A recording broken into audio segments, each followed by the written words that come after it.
Hello दोस्तों, books best friend में आपका फिर से स्वागत है। आज हम बात करने वाले हैं द क्रिएटिव हैबिट्स की 5 लर्निंग के बारे में। इस बुक को लिखा है वर्ल्ड फेमस कोरियोग्राफर ट्रिवला थाप्स ने। ये बुक आपको क्रिएटिविटी के क्षेत्र में सफलता प्राप्त करने के लिए गाइड करती है और ये बताती है कि अपनी आदतों में फेरबदल करके अपनी क्रिएटिविटी को कैसे बढ़ा सकते हैं। तो चलिए शुरू करते हैं। Daily रिचुअलफुल creativity. क्रिएटिविटी को बढ़ाने के लिए अपने ऊपर मेहनत करनी होती है और ये अपने आप नहीं बढ़ती। क्रिएटिविटी भी एक मसल के जैसी है, जितना आप प्रैक्टिस करेंगे उतनी ज़्यादा ये बढ़ती जाएगी। अगर आप ये बात समझ जाते हैं तो आप रेगुलर प्रैक्टिस और डिसिप्लिन से आप इस स्किल को बढ़ा सकते हैं।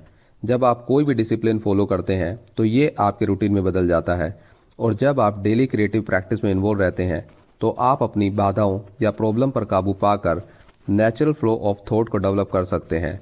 और जो भी आपके माइंड में नए विचार आए उसे एक पेपर या नोटबुक पर लिख लें।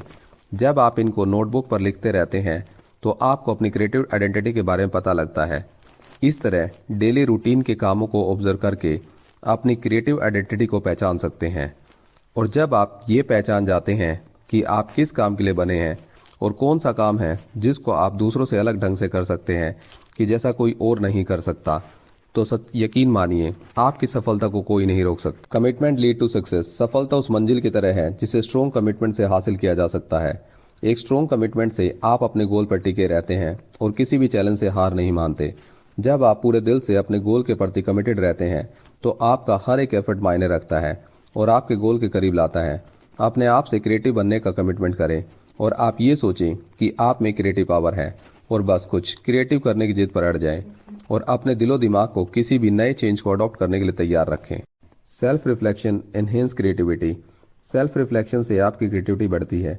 जब आप अपने विचारों, कार्यों या फिर क्रिएटिव प्रोसेस पर विचार करने का समय निकालते हैं तो ये आपके पर्सनल ग्रोथ में हेल्प करता है और आपके अंदर की इमेजिनेशन को बढ़ाता है, जिससे आपकी क्रिएटिविटी बढ़ती है। एक बार ऑथर ने एक लड़की को एक स्टूल के 50 से 60 यूज बताने को कहा।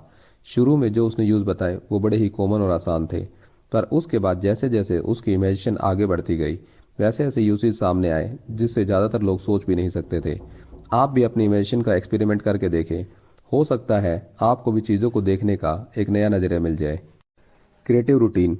अपने डेली रूटीन में नई नई चीज़ों को शामिल करते रहें। क्रिएटिव रूटीन की आदत बनाना इमेजिनेशन के बीज बोने जैसा है। यह बताता है कि अपने क्रिएटिव माइंड को डेवलप करने के लिए एक कंफर्टेबल स्पेस पर एक समय पर उसी काम को करना है और धीरे धीरे ये आपकी आदत बन जाती है और आप कॉन्फिडेंट फील करने लग जाते हैं। जैसा कि अगर कोई एक राइटर एक नोवेल लिखना चाहता है तो वो हर सुबह डेडिकेटली 1 घंटा अपनी नोवेल लिखने के लिए डेडिकेट कर सकता है और धीरे धीरे ये उसकी आदत बन जाती है। और जब वो लगातार ऐसा करता है तो ये स्ट्रक्चर्ड एनवायरनमेंट माइंड को सिग्नल देता है कि yes, this is the time to be creative. और समय के साथ साथ ये रूटीन इतना फेमिलियर हो जाता है कि आइडियाज नेचुरली आने लग जाते हैं। Self acceptance and adaptability. कई बार सब काम ठीक होने के बावजूद भी हमें फेलियर का सामना करना पड़ सकता है। इससे हमें निराश और घबराने की जरूरत नहीं, क्योंकि फेलियर भी कई बार हमें इनोवेटिव आइडियाज लेकर आते हैं। फेलियर होने का मतलब ये नहीं कि आप उस काम को कभी नहीं कर पाएंगे, बल्कि ये सोचें कि आपसे क्या कमी रह गई और आप क्या क्या कर सकते थे और अब आप उस काम को कैसे नए ढंग से कर सकते हैं। फेल होना कोई बुरी बात नहीं, पर फेल होकर जो सीखते हैं और जिंदगी में आगे बढ़ने का हौसला रखते हैं तो सफलता उनके कदम चूम सकती है, क्योंकि ये वो लोग हैं जो हार मानकर नहीं बैठे। आई होप दोस्तों ये 5 की लर्निंग आपको पसंद आई होगी। अगर आपको ये पसंद आई तो आप हमारे इस वीडियो को लाइक करना ना भूलें। तब तक खुश रहिए और जिंदगी में यूं ही आगे बढ़ते रहिए। तो मिलते हैं फिर एक नई वीडियो के साथ।